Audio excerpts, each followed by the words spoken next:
Bonjour. Vous êtes parmi ceux-là qui militent toujours pour les changements et le développement de notre pays. Quelle lecture faites-vous de ces gouvernements Sama Lukonde? Bon, il faut d'abord dire que c'est le gouvernement de la République. C'est notre gouvernement, quoi qu'il soit ici de l'Union sacrée, cette vision du chef de l'État. D'abord, nous saluons la sortie de ce gouvernement. Dit-on mieux vaut tard que jamais. Il est sorti. Il a ses imperfections. Il a aussi ses... Je vais commencer par ses forces. Il a ses forces, mais il a aussi ses faiblesses. Et parmi ses forces, nous avons vu qu'il y a réellement de nouveaux visages qui sont entrés là, sur la scène politique en termes de gestion. La jeunesse a été privilégiée. Le genre aussi a été privilégié.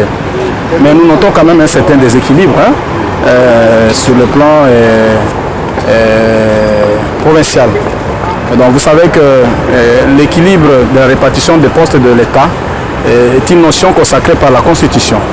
Et donc il fallait veiller à sorte que toutes les provinces soient représentées. Parce que nous avons 26 provinces et les membres du gouvernement sont bien au-dessus de 26. Donc il fallait en principe que chaque province soit au moins représentée et que s'il y avait des avantages liés au poids politique, ça soit appliqué outre cette représentation qui est consacrée par la Constitution. Y a-t-il une province qui n'est pas représentée? Oui, je pense qu'il y a quelques provinces qui n'ont pas été représentées. Je ne veux pas les citer, mais je sais qu'il y a des provinces qui n'ont pas été représentées ou qui ont été faiblement représentées. Je vais ici par exemple parler de ma province de l'Ituri, où nous n'avons eu qu'un vice-ministère. Nous ne méritons pas un vice-ministère. Sur le plan démographique, nous avons 10 millions comme population et nous représentons à peu près 5,5% sur le plan national. Et donc un vice-ministère ne suffit pas pour l'Ituri. Nous demandons à ce que prochainement l'Ituri soit considéré à sa juste valeur. Et donc c'est l'une des faiblesses pour ces gouvernements, mais néanmoins nous lui souhaitons toutes les bonnes chances et nous croyons qu'il va faire quelque chose parce que tout ce que nous attendons c'est les changements et surtout les changements dans la vie quotidienne de la population. Nous sommes passés des 66 ministères sous l'ère Ilukamba Sylvestre à 56 avec le Premier ministre Sama Lukonde. Les chefs de l'État avaient promis la réduction en termes de format de ces gouvernements, mais aussi de la réduction des trains de vie de ces institutions-là.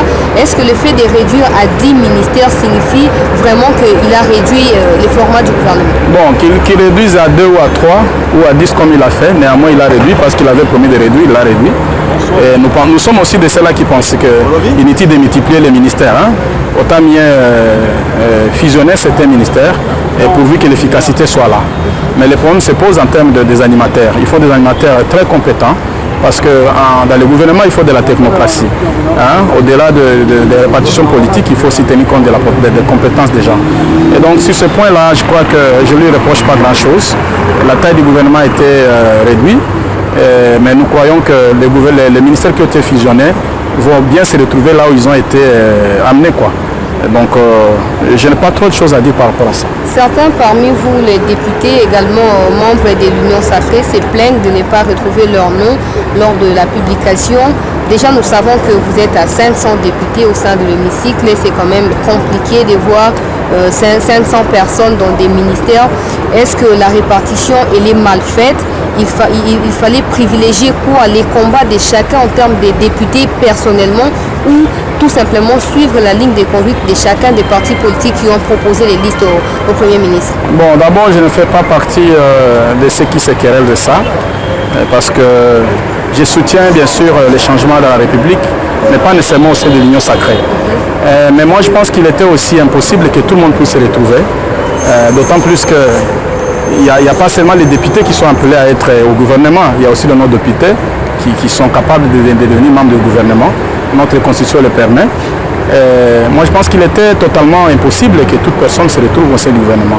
Mais moi, je pense que la représentativité en termes de regroupement ou en termes de partis ou de familles politiques, c'est ce qu'il fallait plus privilégier.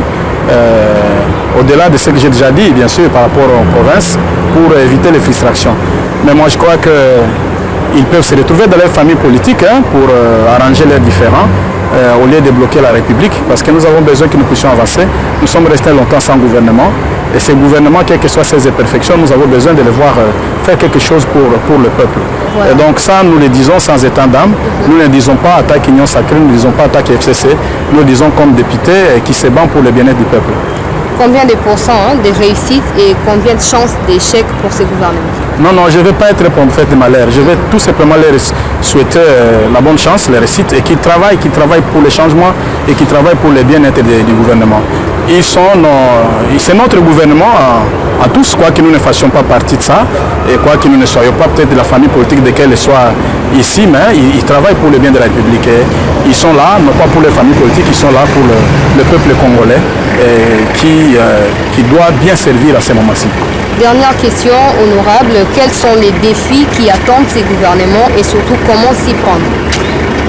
Bon, si j'étais leur conseiller, si j'étais conseiller du Premier ministre ou si j'étais un technicien recruté auprès du gouvernement, je leur dirais principalement de se pencher avant tout sur la sécurité, notamment sur la situation sécuritaire à l'Est, parce que ne soyez pas sans ignorer que nous sommes en train de perdre des parties de notre terre petit à petit. Il y a des provinces qui le sont des noms, mais les gouverneurs des provinces ne savent pas contrôler l'ensemble de tout le territoire parce que c'est occupé par...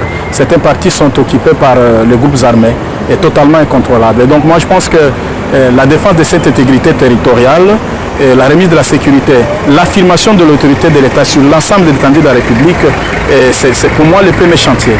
Et va suivre, si j'étais encore une fois leur conseiller, j'allais leur dire de se pencher sur les infrastructures, notamment les routes. Il faut ouvrir les routes à tous les niveaux pour permettre aux gens de circuler librement, mais surtout d'évacuer les produits agricoles. Nous saluons et nous soutenons toute cette vision de chef de l'État qui consiste à faire de l'agriculture le premier pilier pratiquement.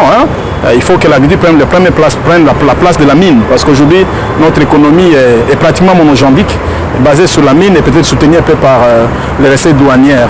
Donc il faudra faire de l'agriculture le premier pilier de notre économie, comme l'a fait le Brésil et d'autres pays qui ont eu à émerger à vitesse de croisière. Et donc je pense qu'ils doivent privilégier les routes, ils doivent privilégier l'agriculture, la pêche, l'industrie, pour que nous soyons à même et à mesure d'affronter cette nouvelle réalité dans laquelle nous sommes brutalement entrés, à savoir la zone libre d'échange. Moi, je n'étais pas du nombre de ceux qui partageaient qu'il fallait aller si vite, mais bon, nous y sommes par la volonté de ceux qui décident, mais il faut vraiment se préparer très vite pour affronter cette réalité du nouveau marché, de peur que nous ne soyons réduits au marché des autres et des simples acheteurs sans rien amener sur le marché. En tout cas, j'étais sur les points de conclure, mais vos propos m'ont poussé à vous poser une toute petite dernière question, celle de comprendre, vous députés, vous avez décidé ici lors d'une plénière de mettre sur pied une commission qui va devoir descendre sur le terrain, enquêter finalement sur cette situation et on a apporté des suggestions en ce qui concerne les précautions à prendre. Le fait d'exclure les originaires de cette contrée du pays, on peut quand même croire que vous allez aboutir à des résultats escomptés. Bon, moi-même je suis ici du territoire le plus rouge de la République maintenant. Je suis élu d'Njougouanitouri. C'est le territoire le plus rouge en termes d'atrocités actuellement. La plénière a décidé ainsi que nous qui sommes députés ici de ces zones conflictuelles ne puissions pas faire partie de cette mission. Nous l'avons accepté comme tel parce que cela présente un avantage et des désavantages aussi. L'avantage, c'est qu'on ne dira pas que nous avons influencé pour que tel ou tel soit accusé.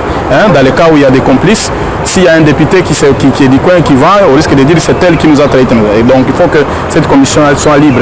Mais le désavantage, c'est qu'il risque aussi d'être désorienté sur le terrain, où tout ce qu'ils peuvent ramener peuvent être aussi remis en cause, parce que ce qui est fait sans nous peut être aussi fait contre nous.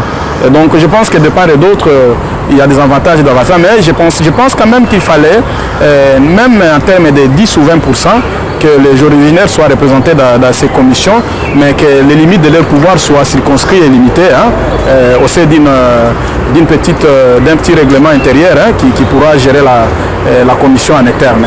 Bon, la plénière l'a décidé ainsi, mais je pense aussi que notre président est quelqu'un qui réfléchit. Je pense qu'il pourra toujours voir comment essayer de ne pas exclure de manière totale les originaires qui pourraient aussi leur être importants en termes de guide et de présentation de certaines réalités sur le terrain. Merci Laurent. À moi de vous remercier.